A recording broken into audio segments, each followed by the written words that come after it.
5 गते हम लोग शहीद दिवस मनाते आते हैं, कभी लाहन में, कभी शब्दरी में, कभी वर्षा में। संजोग आज का सौभाग्य शहीद परिवार के बीच में आज बलिदानी दिवस के उपलक्ष्य में हम शहीदों पर फूल चढ़ाने का मुझे मौका मिला है। इस रौठक के गौर बाजार में हम आयोजक समिति को अपने तरफ से आभार प्रकट करना चाहते हैं।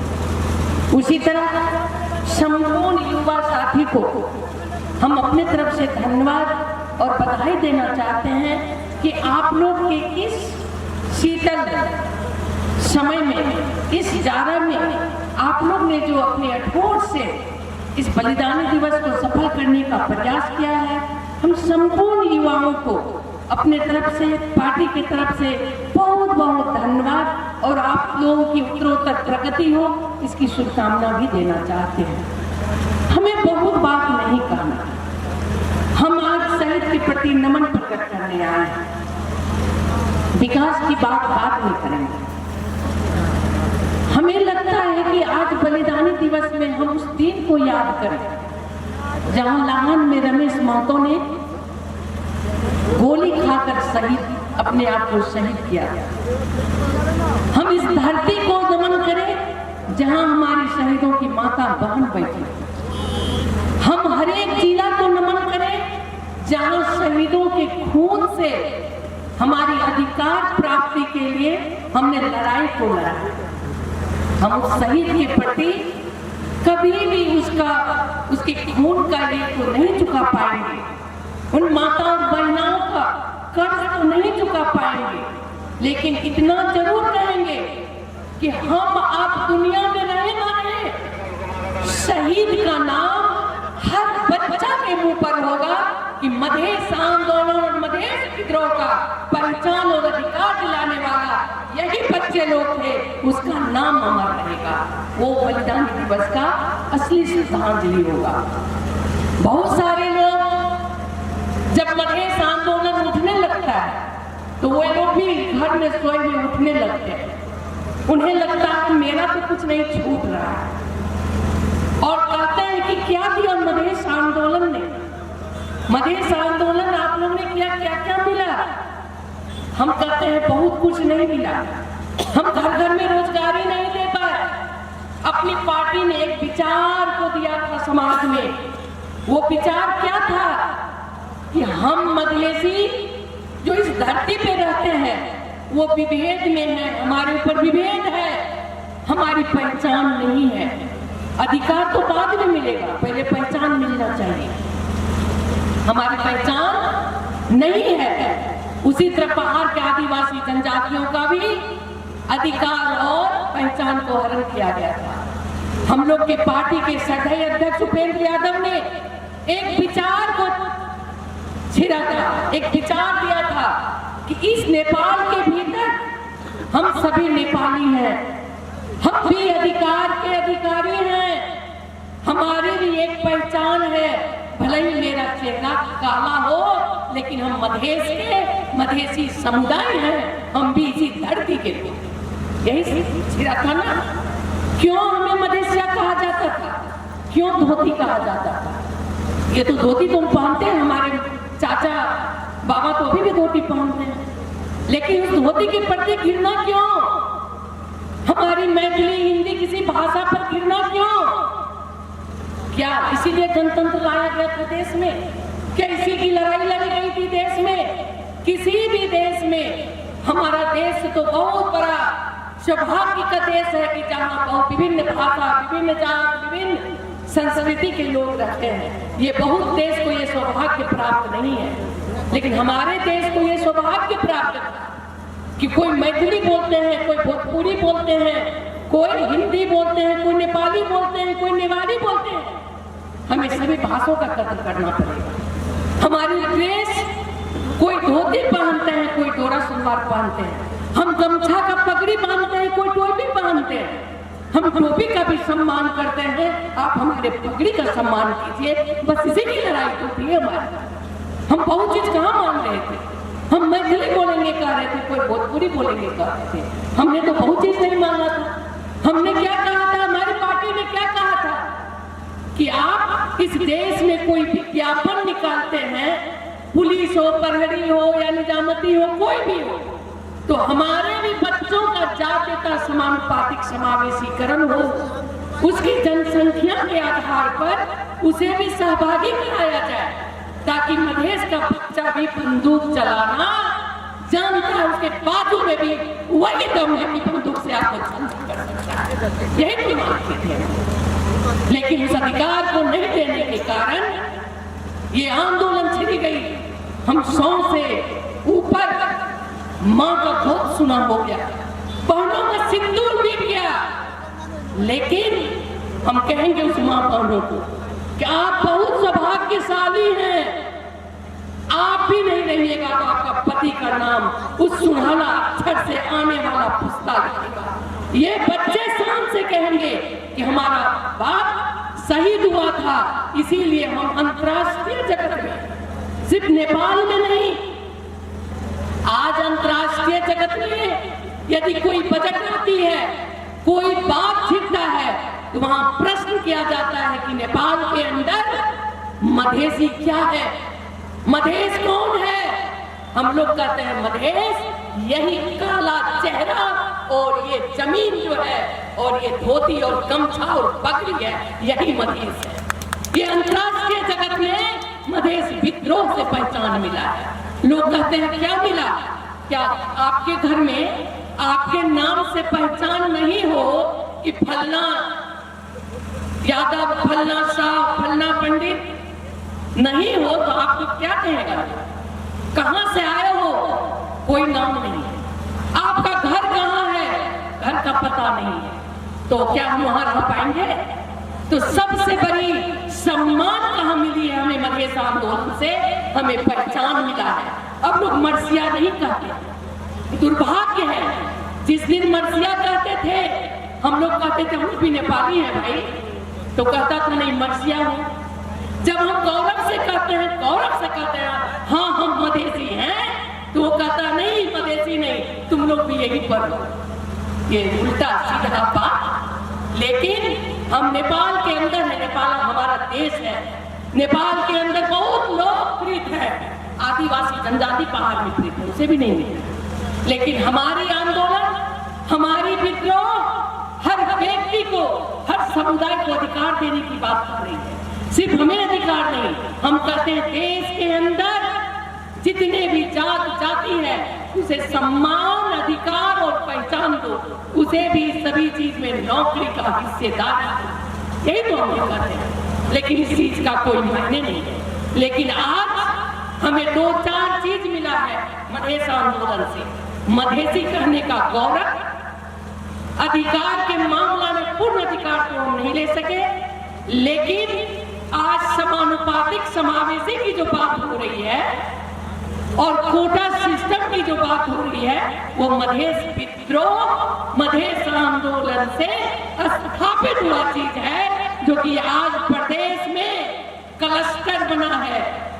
दलित से माननीय इसी प्रदेश में आप देखे होंगे सुनीता राम मोची, उनके पति बानेश्वर में एक जूता का फसल में पॉलिश करते थे, आज उनकी पत्नी प्रदेश सभा की माननीय है।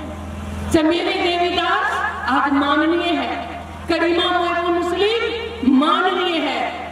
ये लोग क्लस्टर से आए हुए समुदायों का सम्मान मिला है, वर्षों पहले ये नहीं मिलता था। ये मधेश आंदोलन से स्थापित किया गया है। उतना ही नहीं, आज 40% महिलाओं को स्थानीयता में, 33% सदन में। मेरी बहन आज मेयर भाषण दे रही थी, मुझे खुशी लग रहा था कि जिस दिन ये माइक पकड़ने के लिए अच्छे लोग का हाथ कांपता था, थरथराता था, आज हमारी महिला भी दहाड़ के समाज के अंदर भाषण कर रही है। वो अधिकार किसने दिलाया? हमारी पार्टी जनता समाजवादी पार्टी ने दिलाया। उन्होंने क्या कहा कि जब तक महिलाओं का कोटा नहीं छुटवाया जाएगा, महिला राजनीति में नहीं आ सकेगी। इसके लिए मेयर व उपमेयर, यदि मेयर में उठे तो मेयर एक महिला होना ही चाहिए। संजोग बस सभी जगह उपमेयर है, लेकिन महिला तो है ना। आज दलित हर एक वार्ड में एक दलित महिला अवश्य होनी चाहिए।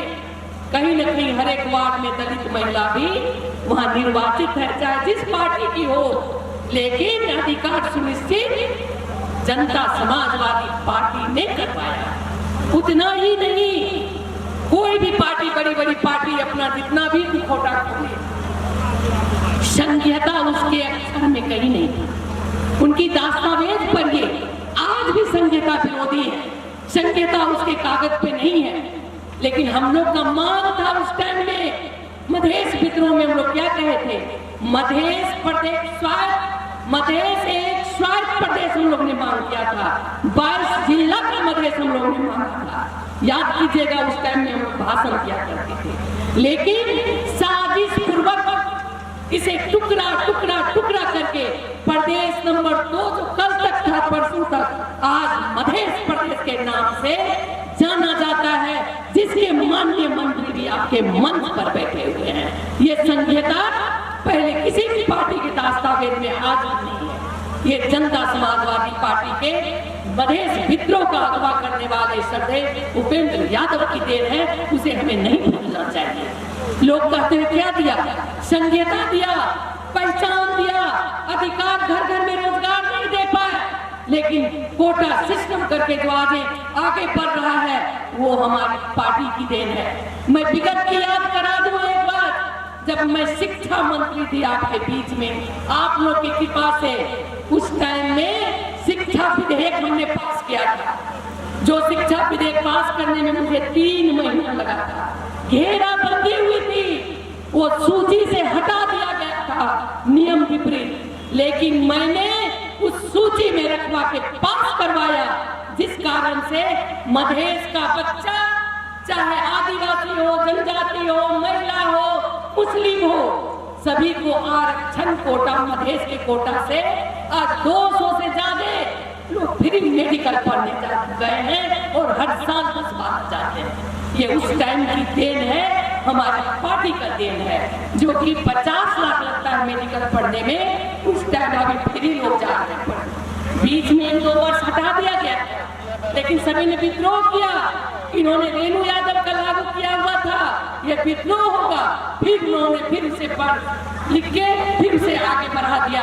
आज हर एक लोग उस कोटा से मेडिकल फ्री पढ़ने जाते हैं। यहाँ लोग छुआछूत का नारा देते थे, हमारा लक्ष्य था कि छुआछूत ऐसे नहीं हटेगा। इस देश से छुआछूत जब हटे, उस टाइम हटेगा जिस दिन एक दलित और चमार के बच्चे भी डॉक्टर और इंजीनियर बन जाएंगे। और उस कारण से मैंने सरकारी स्कूल का एसएलसी किया हुआ बच्चा मात्र उस कोटा में पढ़ सकेगा कि मैंने वो लिख दिया था। वो दलित का कोटा भी छुटियाया हुआ है।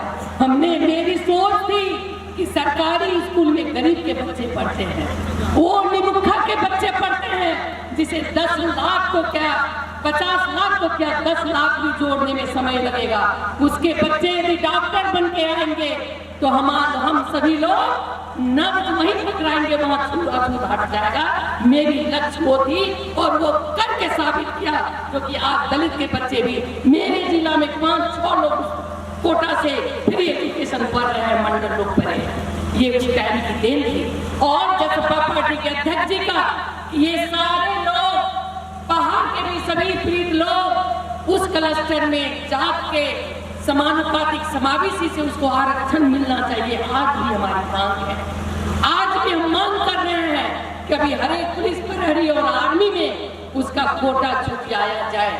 ये चीज अभी कोटा तो छुटियाया गया है, लेकिन पूर्ण रूप से नहीं हुआ है।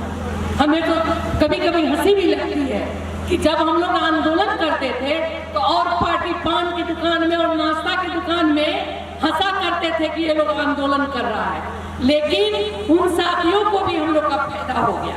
आज अधिवेशन हुआ है, महाधिवेशन बड़ी बड़ी पार्टी का, वो प्रत्यक्ष रूप में लड़ना उतना नहीं समझे, मधेसी कोटा से मधेसी का फॉर्म भरा गया है और उसमें केंद्रीय सदस्य बने, चाहे नेपाली कांग्रेस हो चाहे माओवादी हो, क्योंकि फिर उसको सेंट्रल सेक्रेटरी बनने के लिए नहीं मिलता था। वो मधेश आंदोलन ने उसका भी रास्ता खोल दिया कि तुम भी कोटा से बहुआ केंद्रीय सदस्य तो बन जाओ, वो भी बन रहा है। देखिए समय कैसा होता है। ये सारे चीज अपनी पार्टी ने किया है। आज संघीयता होने के बाद इस साल सबसे बड़ी लड़ाई थी इस प्रदेश के नाम पर। तो नमरी प्रदेश कहता था सबने, मैं माननीय जी मंत्री जी को धन्यवाद देना चाहता हूँ। ऐसा ही संपूर्ण पार्टी के माननीय को भी धन्यवाद देता हूँ। इस बार उन्होंने साबित कर दिया कि हमारी सब कुछ मिट जाएगी, लेकिन मधेश का नाम, मधेश समुदाय का नाम अमर करने के लिए इस प्रदेश का नाम मधेश प्रदेश साबित कर दिया, वहां पर पारित कर दिया। ये हमारी पहचान है। क्या हमें कुछ नहीं मिला? बहुत सारा चीज मिला, लेकिन संविधान अधूरा है। संविधान में बहुत चीज हमारा नहीं लिखा हुआ है। अभी 2-3 दिन पहले हमने, मैं तो काठमांडू में नहीं हूँ, लेकिन सुना है राष्ट्रपति महोदया ने नागरिकता के बारे में कुछ वहां से पारित की है। मैंने फेसबुक में पढ़ा। नागरिकता की समस्या है। अभी 6-7-8 लोग चुनाव हो जाए तो वो लोग वोट नहीं गिरा पाएंगे। जिसकी लड़ाई हम लोग लड़ रहे हैं, अभी कह रहे सरकार भी रहते हुए इसे तुरंत लागू कीजिए। जो व्यक्ति वोट गिरा दिया था, इस बार नागरिकता नहीं है तो उसका वोटर लिस्ट में नाम नहीं रहेगा, वे लोग वोट गिराने से वंचित हो जाएंगे। कैसा विभेद है? विभेद है या नहीं है? उसकी भी लड़ाई हम लोग को लड़ना पड़ रहा है। ऐसी बहुत सारी लड़ाइयां हैं, हम लड़ रहे हैं। हमारी पार्टी अध्यक्ष जी का हम सभी उसकी लड़ाई लड़ रहे हैं। आंदोलन अभी भी बंद नहीं है। अच्छे चीज को सुरक्षित करके संविधान में जो चीज नहीं है उसे पुनः लिखवाने का हम लोग का प्रयास चल रहा है। आज लिखे, कल लिखे, परसों लिखे, हम न लिखे, हमारे बच्चे लिखेंगे, हमारे पोता नहीं लिखेंगे पर पोता लिखेंगे, लेकिन जो जंग छिड़ गई है वो जंग समाप्त नहीं होगा कब तक, जब तक हमें सब कुछ नहीं मिल जाएगा। हम आज भी 3 गते मात काला दिवस मनाते हैं, ये याद रहना चाहिए, क्योंकि संविधान अधूरा है और अच्छा चीज को हम लोग ने लेकर आगे बढ़ने का प्रयास किया है। अब रही बात, बहुत लोग बहुत किस्म की पढ़ाई करते हैं। कोई चीर फाड़ कर डॉक्टर बनते हैं, कोई किसी चीज पर रिसर्च करके डॉक्टर बनते हैं। तो रिसर्च करने वाले लोग किसी एक पत्ता पर रिसर्च कर देता है, कोई कभी घास फूस पर रिसर्च कर देता है, तो कभी कभी कोई डॉक्टर खाद पर भी रिसर्च करने लगता है। और कितना ही, कोई डॉक्टर चीर फाड़ करके ऑपरेशन करते हैं तो उस बीमारी के पता लगाकर उसे ठीक करते हैं। कोई लोग रिसर्च करने लगते हैं। तो भाई रिसर्च कीजिए, लेकिन जनता को मत भटकाइए। किसान आपके नहीं हैं, ये किसान आंदोलन किया है अपने लिए, अपने बच्चों के लिए। खाद खाद खाद खाद, अभी हर एक डिपो में 5-7 मेट्रिक टन खाद है। और उन डॉक्टरों को मैं आग्रह करना चाहती हूँ अपने मंच से कि डॉक्टर साहब, आप लड़ाई लड़ रहे थे मधेश अलग करने की, आपने ओली जी का पैर पकड़ लिया, आप रिहा हो गए। वो एजेंडा वहीं छोड़ दिया आपने। वो एजेंडा भी उसका नहीं था, वो एजेंडा जयकृष्ण वैद्य का एजेंडा था, जो एजेंडा जिंदा रख के अभी भी वो भारत में बैठा है, नेपाल में नहीं है। आप एजेंडा चुरा लिए और कहती है मधेश को अलग कर दो। बस अब बेरियां जमी लगी, आप ओली जी के पैर पर गिर गए।